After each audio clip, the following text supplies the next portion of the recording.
আজকে দুপুরে রান্নাঘরে আবার চলে এসেছি। আজকে করব মুগ ডাল মাছের মাথা দিয়ে। এই যে মুগ ডাল সেদ্ধ আমি এখানে অলরেডি মানে সম্বার দিয়ে বসিয়ে দিয়েছি। সাদা জিরা, শুকনো লঙ্কা, তেজপাতা, আদা, তারপরে এলাচ, লবঙ্গ দিয়ে আর একটু টমেটো দিয়ে আমি এটাকে কষাতে দিয়েছি। কষতে থাকো, তারপরে আমি মটরশুঁটি আর কাঁচা লঙ্কাটা দেবো, দিয়ে তারপরে ডালটা দেবো। এবার টমেটোটা নরম হয়ে গেছে, এবার আমি কড়াইশুঁটি আর কাঁচা লঙ্কাগুলো দিয়ে দিচ্ছি। একটু দিয়ে একটু ঢেকে দেবো, কারণ না কড়াইশুঁটিগুলো ফুটবে। হ্যাঁ, একটু দিয়ে এবার একটু ঢেকে দিচ্ছি। এখন আবার রান্নাতে চলে এসেছি। সকালবেলা তো তোমাদের পুজো সংক্রান্ত সব কিছু দেখালাম। এমনি ঠাকুরের দেওয়া দেখাইনি কোনোদিনও। ঠাকুর মালা পরানো দেখিয়েছি। এই যে এখন তাড়াতাড়ি করে একটু অন্যরকম ভিডিও করলে সকালবেলা। আবার এখন কর্তাকে নিয়ে যাব একটু ডাক্তার দেখাতে। কালকে ইসিজি হলো, রক্ত পরীক্ষা হলো, সেইগুলো রিপোর্ট নিয়ে এখন আবার ডাক্তারের কাছে যাব। তা তোমরা দেখতে থাকো। এবার আবার একটু দেখি। এই দেখো, এই যে এটার মধ্যে দেখো, বুঝছো তো? এবার এই যে আমি যে মশলাটা করি সেই মশলাটা দিয়ে দিচ্ছি একটু,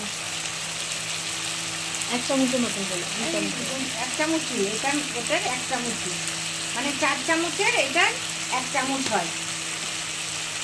দিয়ে এবার এটাকে একটু নাড়াচাড়া করবো। মুগ ডালে আমার মা বলে মাথা দিয়ে রান্না করলে একটুখানি আদা দিতে হয়, না হলে মাথার গন্ধটা আর থেকে যায়, আঁশটানি গন্ধটা। এই জন্য আমি একটু আবার আদা ছ্যাঁতো করে দিয়েছি।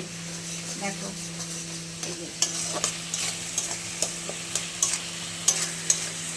আজকে তো আমার মেয়ে ভালো খাবে। মাথা খায় না। হ্যাঁ, মাথা খায় না, কিন্তু ডালটা ভালো হলে ডাল হবে। এই দেখো, রুই মাছের মাথা, আবার এটা আছে তোমার কাতলা মাছের মাথা, মানে নানান দু রকমের মাছের মাথা দিয়ে ডাল দিয়ে হবে। আবার কালকে আমার ছোট ভাই ফ্যাসা মাছ দিয়ে গেছে, বলেছে রান্না করে খাবি। আবার বলছে বড় মনা তো ফ্যাসা মাছ খেতে পারে না, ওর জন্য আবার 3 পিস না 4 পিস পাবদা মাছ দিয়ে গেছে। এটা আবার করব। তা তোমরা দেখতে থাকো। এই যে এবার মাথাগুলো দিয়ে দিলাম। দেখো,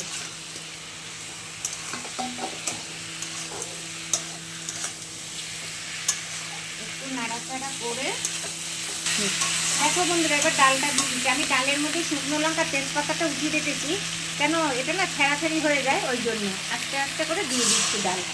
এই হলো মুগ ডাল। আর একটু জল দেব।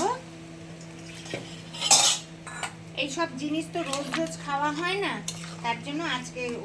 আর আমাদের করে খাই না তা না, খাই, কিন্তু খেলে পরে ওদের কথাটাই আগে মনে পড়ে যে ওরা থাকলে একটু ভালো হতো। এই দেখো, আমার ছোট মেয়ে মাছের মাথা খেতে খুব ভালোবাসে। আমার ছোট মেয়ে, আমার বড় ভাইয়ের বড় মেয়ে, ওরা মাথা খুব ভালোবাসে। এও ভালো খায় না, আমার ছোট ভাইজিও ভালো মাথা খায় না।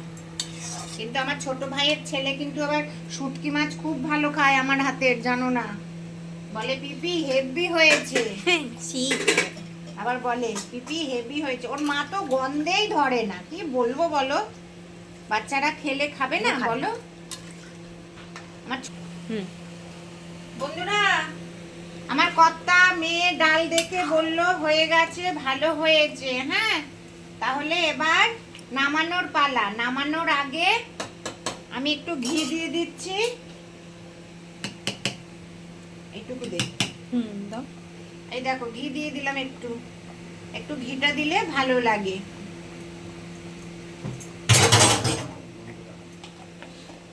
ঘিয়ের গন্ধটাতে ডালটাও খুব ভালো হয়। দেখো, আর আমরা তো একটুখানি এইসব খেতে অভ্যস্ত, সব বাঙালিরাই। একটু ঘি, দুধ, মাছ, মাংস। দেখো, ডাল একদম ঘন হয়ে গেছে। মাংস না হলেও মাছ। হ্যাঁ, মাছ, মাছটা দরকার। নানান রকমের মাছ। ওরা আসলেই আগেই বলে মা মাংস আনবে না, মাছ। তা দুদিন ওই মাংস আনলাম, একটুখানি অন্যরকম খাবার। এবার একটু ধনেপাতা দিয়ে দিচ্ছি। দেখো, ব্যাস আমার ডাল রান্না শেষ। এবার এইভাবে তোমরা অনেক জানি করতে জানো, তাও আমি এইভাবে করলাম, এরকম মাথা দিয়ে। তোমরাও, আমার বড় ভাইজি দেখলেই আগে বলবে আমাকে মাথা দাও। ও মাথার খুব ভালোবাসে। আর কি দিয়ে খাওয়া হবে থালিতে তোমাদেরকে পরে দেখাবো, ঠিক আছে? তাহলে রাখছি। তোমরা আমাকে লাইক করবে, শেয়ার করবে, আর আমার চ্যানেলকে সাবস্ক্রাইব করবে। তাহলে রাখছি।